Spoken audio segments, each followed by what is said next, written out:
반갑습니다. 4월 개각개교절을 달을 맞이해서 이렇게 전산 종법사님께서 임석하신 가운데 총부 법회를 볼 수 있어서 대단히 복을 받은 것 같습니다. 저 자신을 감정받을 수 있는 좋은 기회가 됐으면 좋겠습니다. 감사합니다. 지난해 7월에 제가 법회를 봤습니다. 그때 말씀드린 제목이 코로나 이후의 마음공부 방향에 대해서 말씀을 드렸던 기억이 나는데요. 코로나라고 하는 비대면 상황에 저희가 이렇게 겪게 됐는데 생각하지 못한 것이지만은 그럴 때 마음 공부를 어떻게 해야 될 것이냐, 그리고 그 마음 공부를 할 수 있는 동기부여를 우리가 지속적으로 해갔으면 좋겠다 하는 말씀을 드렸습니다. 그러면서 법의 사정을 하면서 견성 테스트와 항마 테스트를 했으면 좋겠다. 그리고 마음 운전 면허증을 이렇게 저희가 발급할 수 있으면 좋겠다는 그런 내용들을 말씀드렸던 것 같습니다. 법회 이후에 제가 12월 말경에 원불교 출판사에서 책을 발행을 했습니다. 책 제목이 마음 공부를 디자인하다입니다. 제가 퇴임하고 나서 1인 방송 같이 시작해서 다음 TV에다가 마음공부 TV라는 채널을 개설하고 마음 공부에 대해서 100회 넘게 이렇게 영상을 제작해서 올렸습니다. 그때마다 원고를 다 썼기 때문에 그 원고를 책으로 발간을 했는데 마음 공부를 이렇게 하면 좋겠다는 설계도 같은 내용이었습니다. 그리고 발행하는 김에 마음 공부한 법문, 그동안 모았던 법문들을 따로 모아서 마음 공부를 요리하다. 그리고 세 번째는 마음 공부 가이드북이라 그래서 마음 공부 여행을 떠나는데 이런 길을 갔으면 좋겠다는 내용으로 책을 발행을 했습니다.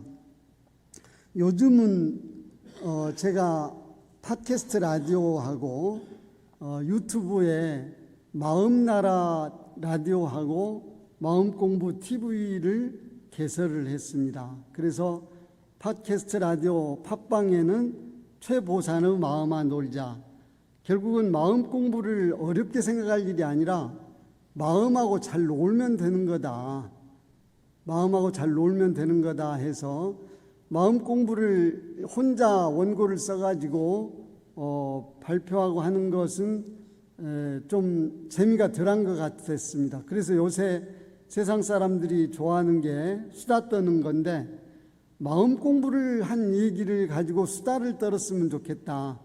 그래서 그 제목이 최보산의 마음아 놀자 하고, 마음 공부를 하고 있는 도반들 6, 7명을 모아서 이렇게 전부 헤드폰을 쓰고 앞에 마이크를 놓고 녹음을 하면서 한 50분에서 1시간 정도를 해서 편집을 해서 올렸습니다. 그것이 지금 한 20회 이상 됐는데, 그거 결과 재미있는 것은 자기가 한 이야기를 다시 들을 수 있다는 겁니다. 본인이 얘기를 할 때는 잘 모르고 얘기를 하는데 그걸 다시 들어보면 새롭고요, 훨씬 재미있는 것 같습니다. 그리고 책을 발행한 후로 그때부터 유튜브에다가 마음공부 TV, 마음나라 TV를 개설하고 10분 내외 정도의 마음 공부에 대한 얘기를 정리해서 계속해서 올리고 있습니다. 그래서 사실 요새 1인 방송국을 운영을 하고 있는 셈입니다. 지내고 보니 제가 교단에 들어온 게 19, 20살 때 들어온 것 같아요. 고등학교 졸업하고 바로 왔거든요. 근무를 안 하고. 그래서 이제 퇴직을 했으니까 50년을 여기서 살았구나. 한 인생을 여기서 다 우리 교단 안에서 그래도 이 밥을 먹고 이 공부 이 사업 하면서 살았는데, 요새 느껴지는 게 한 가지가 있습니다. 한말로 하면 세상이 옛날이 아니네 하는 그 생각입니다. 옛날이 아니구나. 요새 텔레비에서 뉴스에 잘못했다고 붙잡혀온 사람들을 보면 옛날인 줄 알고 옛날같이 살더라고요. 근데 지금 옛날이 아닙니다. 옛날이 아니어서 거의 지금 이 스마트폰 하나에 모든 것이 다 들어있습니다. 사진기도 필요 없고 녹음기도 필요 없고 모든 게 다 수첩도 필요 없고 다 여기 들어있는데, 이런 세상이 됐는데도 우리가 자칫 옛날 생각하면서 살고 있는 것 아닌가 하는 그런 생각을 하게 되는데요. 대종사님은 최초 법문이 최초 수신호요법 1장이잖아요. 시대를 따라 학업에 종사하여 학문을 준비할 것이온데, 제가 요새 대학을 2개 다니고 있습니다. 하나는 유튜브 대학입니다. 따로 돈도 들지 않고요. 특별히 출근해야 되는 것, 등교해야 되는 것도 아니고 어디서든지 검색해서 제가 관심 있는 학문을 배울 수 있습니다. 마음 공부에 관심을 오랫동안 갖다 보니까 뇌과학에 대해서 전에부터 좀 배웠으면 좋겠다 하는 생각이 들었습니다. 근데 근래에 유튜브에서 뇌과학을 치면 아주 강좌가 많이 있습니다. 최근에 박문호 박사님이라는 분이 BTN에서나 KBS에서 강의한 내용이 이렇게 계속해서 올라와 있는데, 그걸 들으니까 조금씩 이해가 가요. 그렇다면 결국은 마음이 처음에 일어나서 작동하고 기억하고 행동하는 그런 데까지를 밝힐 수 있겠구나 하는 그런 생각을 해보면서 뇌과학에 관한 관심이 많고요. 그 전에는 노자, 장자 강의를 15강좌, 19강좌를 들었습니다. 대학이라는 데가 한 학기 동안에 강좌 개설하는 게 6시간이거든요. 그러니까 한 강좌를 대학 학기에서 듣는 거나 마찬가지더라고요. 근데 돈이 특별히 듣는 게 아니라 스마트폰에 이 데이터만 무제한으로 사용하는 요금을 선택하면 얼마든지 언제 어디서나 들을 수 있습니다. 산책하면서도 들을 수 있고 자기 전에도 들을 수 있고 등등 해서 유튜브 대학을 잘 다니고 있고요. 또 하나는 마음공부대학인데 이것은 제가 개설을 했습니다. 마음공부대학을 문학교당에 있을 때부터 시작을 해서 계속해서 진행하고 있는데, 아까 말씀드린 팟캐스트 방송 팟빵에 마음나라 라디오하고 유튜브에 마음공부 TV를 개설해서 지금 마음공부대학을 제가 운영을 하고 있다 보니까 마음공부에 관해서 끊임없이 공부하게 되고 실천하게 되고, 늘상 생각했던 게 가장 잘 배우는 것은 가르치는 것이다 하는 생각에는 이제까지 변함이 없고, 가르치는 것이 가장 잘 배우는 거고 가장 잘 훈련시키는 방법이고, 이 방법이 교화단의 방법 원리이지 않는가 하는 그런 생각도 해봤습니다. 제가 이렇게 하다 보니까 생각나는 것이, 앞으로 인공지능 AI한테 마음 공부를 시켜야 되겠구나, 그 생각이 어느 날 번쩍 났어요. 걱정이잖아요. AI 인공지능 로봇이 인간에게 말하자면 갈등을 일으키고 반항하고 하는 문제를 다른 영화들을 보면서 걱정인데, 인공지능 로봇에게 마음 공부 프로그램을 딥러닝을 통해서 계속 가르칠 수 있으면 좋겠다. 그러려면 마음 공부를 우리가 체계적이고 합리적으로 해야 되지 않겠는가 하는 생각도 들었습니다. 그래서 요새는 마음 공부 어플을 만들려고 몇 사람이 모여서 얘기 중에 있습니다. 그래서 어떻게 누구나 오면 재미있는 놀이나 게임하듯이 할 수 있는 마음 공부 앱을 어떻게 개발할 수 있을 것이냐 하는데 저희 스스로 지금 하려고 노력을 하고 있습니다. 요사이 지금 시장 선거 때문에 아주 세상이 우린 온 나라가 좀 시끄럽고요. 근데 그 바탕에 지금 그 전부터 깔려 있는 게 부동산 문제입니다. 아파트 값이 오르지 않을 수 없는 그 아파트 값을 잡을 수 없는 그 문제를 우리가 어떻게 해결할 것이냐. 또 요새 미얀마 사태로 수많은 사람이 날마다 죽어가고 있는데 이 문제를 어떻게 해결할 것이냐. 결국은 세상의 평화와 가정의 행복, 더 나아가서 개인의 자유가 이 마음 공부에 있다고 하신 대종사님의 말씀을 우리는 여기서 통감해야 되지 않는가. 무슨 방법으로도 아파트 값을 잡을 수 없고요. 무슨 방법으로도 전쟁을 해결할 수 없습니다. 결국은 마음 난리를 이 탐욕으로 가득 차 있어서 일어난 이 마음 난리를 이렇게 평정하기 위한 이 마음 공부 외에는 더 이상 좋은 방법이 없다 싶어서 마음 공부에 세계 평화가 있다는 주제를 내걸었습니다. 작년 7월에 말씀드리면서 몇 가지 보충했으면 좋겠다는 말씀을 드리려고 합니다. 마음 공부하면 첫째는 마음이 문제잖아요. 마음을 알아야 되는데 우리 경전에는 대종사님께서 마음은 미묘하여 잡으면 있어지고 놓으면 없어진다고 하는 말씀하고 정산종사님께서 마음은 오래되면 풀어주기 쉽고 경계를 당하면 흩어지기 쉽다고 하신 경계를 당하면 흔들리기 쉽다고 하시는 말씀을 찾아볼 수 있어요. 그리고는 마음에 대한 내용을 별로 설명한 데가 없는데 정산종사님께서 마음에 대해서 성품과 정신과 마음과 뜻에 대해서 구분해서 말씀해 주시고 대산종사님께서도 해주셨습니다마는 우리가 이 성품과 정신과 마음과 뜻에 대해서 명확히 구분해서 이해를 해야만이 마음 공부를 제대로 할 수 있다 하는 말씀을 작년 7월 달에 드렸던 것이 기억이 납니다. 그래서 마음에 대해서 뭐라고 구체적으로 하는가를 찾아보니까 남방불교에서는 이 마음에 대해서 아주 자세하게 설명을 하고 있습니다. 그래서 마음을 137가지로 설명을 하고 있거든요.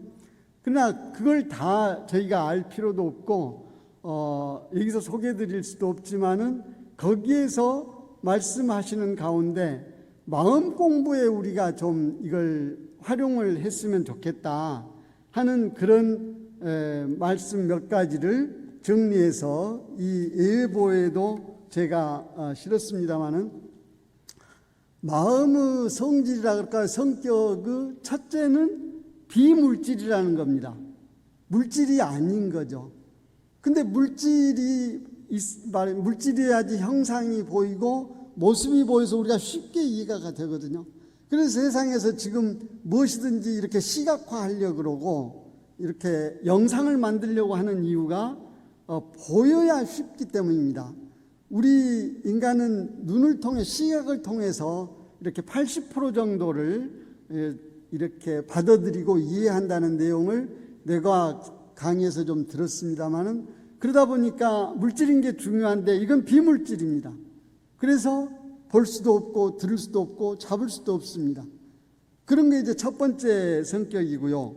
두 번째는 마음이 들어서 아는 기능을 합니다.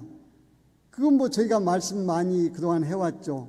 우리가 숨이 끊어지고 나면 눈이 있고 다 있어도 알고 듣고 보지를 못한다 하는 말씀. 아는 기능은 마음이 있어서 하는 거고요. 그 다음에 세 번째는 마음은 매 순간 변합니다. 그러니까 5만 가지로 마음이 변한다 그러죠. 우리가 어제 먹은 마음을 오늘은 왜 바꿨냐? 그게 정상인 거죠. 마음은 변하기 때문에 그렇습니다. 근데 우리는 마음은 변하면 안 된다. 어제 먹은 마음을 오늘 왜 바꾸냐 하는 선입견 내지 편견, 고정관념이 있습니다. 이것이 우리를 또 괴롭게 만들고 복잡하게 만들거든요. 그래서 마음은 매 순간 변하고, 네 번째는 마음은 대상이 없으면 일어나지 않습니다. 그러니까 경계를 따라 있어지나냐 하셨잖아요. 경계가 없으면, 내 마음에 경계가 없으면 마음이 일어나지 않습니다. 그럼 그 상태는 정신이거나 성품에 합치되어 있는 거죠. 근데 성품에 합치되어 있기는 저희가 그러고 나면 활동을 못하니까 정신 상태로, 참마음 상태로 가 있을 수 있습니다. 그래서 우리는 마음은 대상이 없으면 일어나지 않고요, 마음은 한순간에 하나입니다.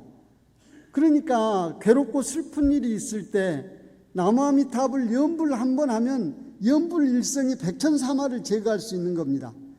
연불을 일심으로 오지 하면 하나밖에 없기 때문에 다른 마음이 없어지는 거죠. 그러니까 괴로움도 사라지고 슬픔도 사라지는 거고요.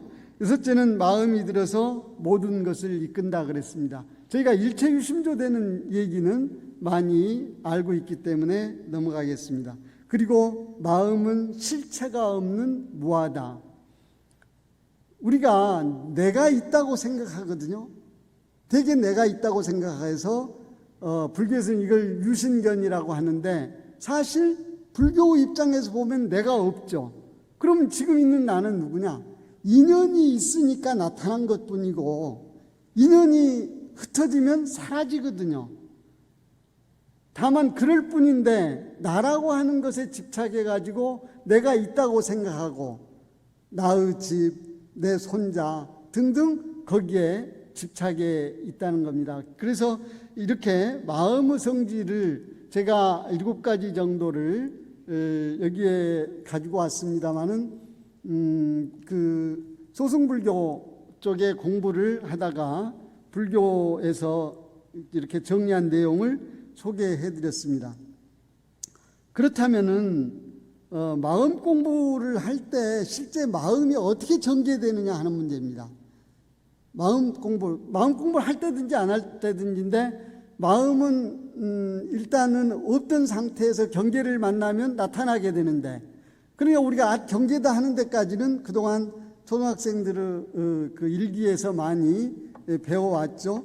그러나 실제로 보면 그동안 이제 스타 마음 공부라 그래서 상당히 스탑, 싱크, 액션, 리뷰 하는 얘기는 많이 들었던 것 같습니다.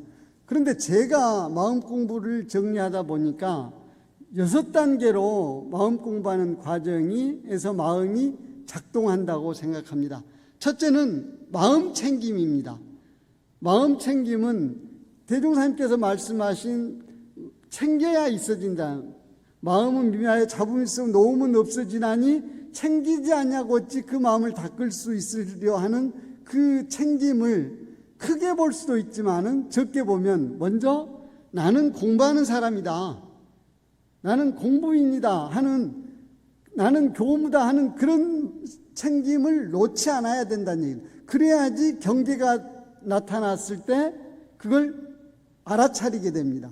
그러나 나가 공부인이라든지 마음을 챙김을 안 하고 있으면 경계를 당해도 모르고 넘어갑니다.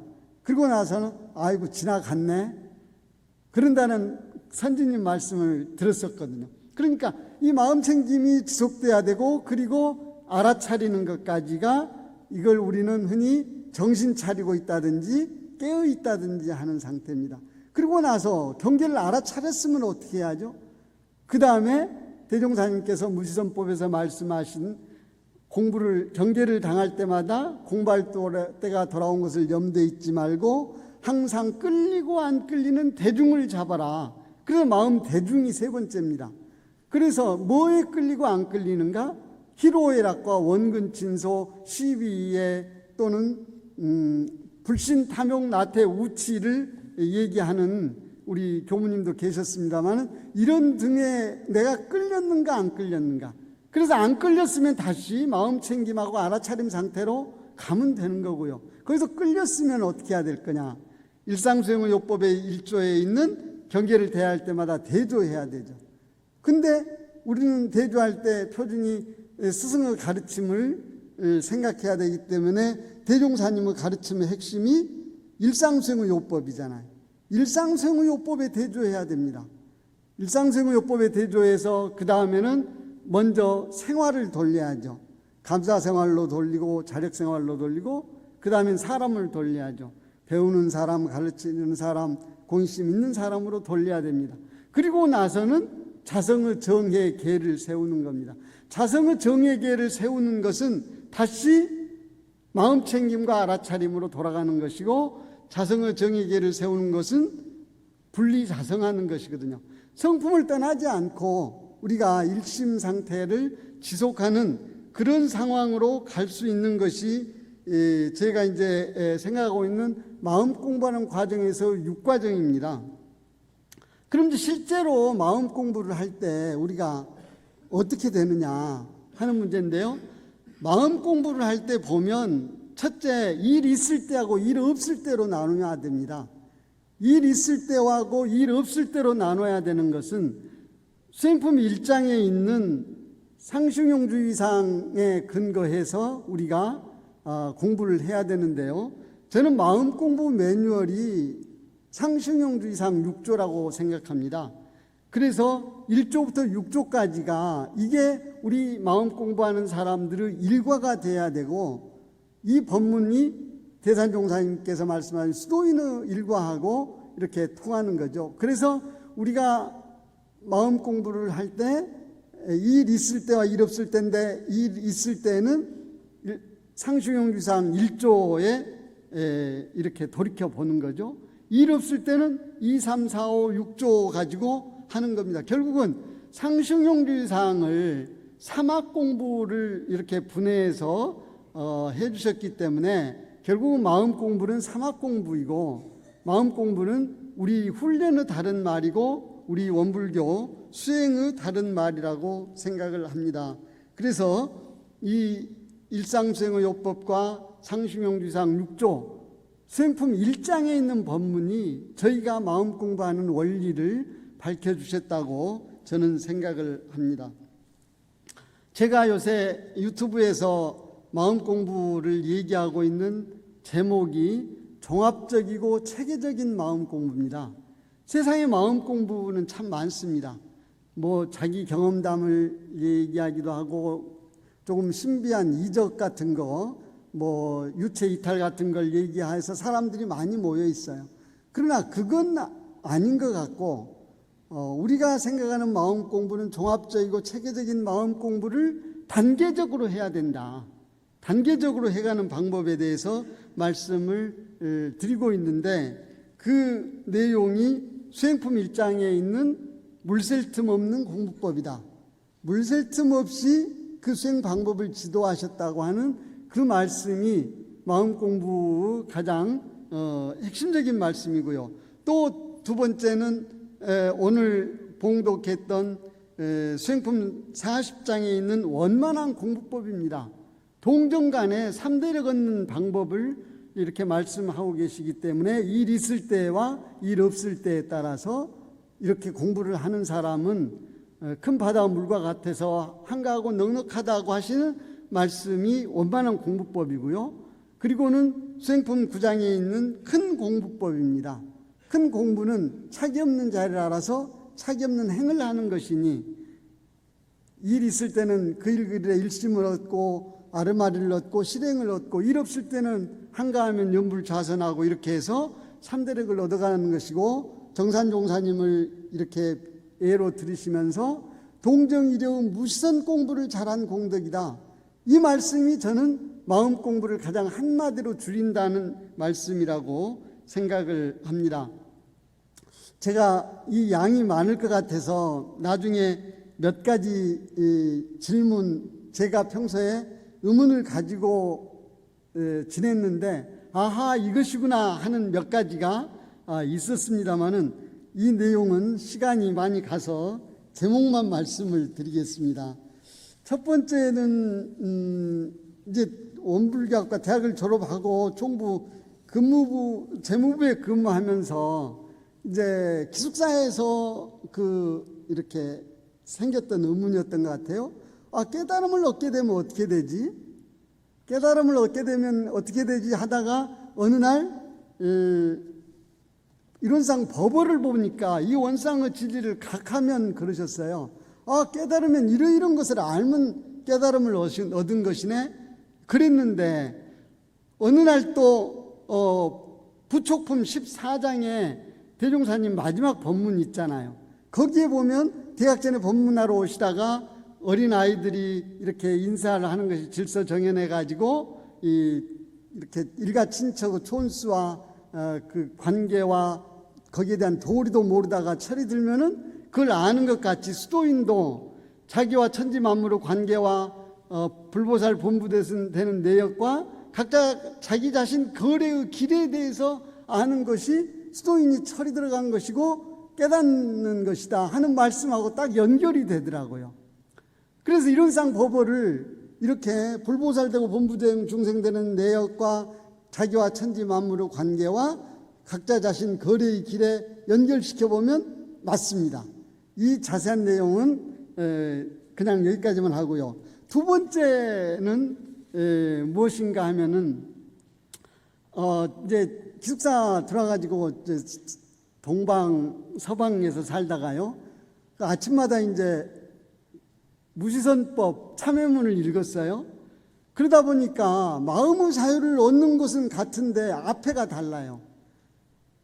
그래서 무시선법에는 모든 번뇌망상을 끊고 마음의 자유를 얻고, 참회문에는 각자 성품을 얻어가야 마음의 자유를 얻고 그러셨어요. 이게 왜 틀리지? 왜 틀리지 하는 의문이 정말 오래 갔어요. 그래서 제가 최근 퇴임하기 전에 문학교당 근무할 때 어느 날 발견했습니다. 그것을 어느 날 발견했는데 선해록의 불조 동사장 4절인가에 보면 견성의 길과 견성의 길과 항마의 길이 있다 그러셨어요. 견성의 길과 항마의 길이 있다고 말씀하시면서 이 두 길을 다 밟아가면은 어느 날 해가 중천에 뜨는 것 같이 자연이 밝아질 것이다 하는 말씀이 있어서 정말 거기서 무릎을 딱 쳤습니다. 그 다음에 이제 세 번째는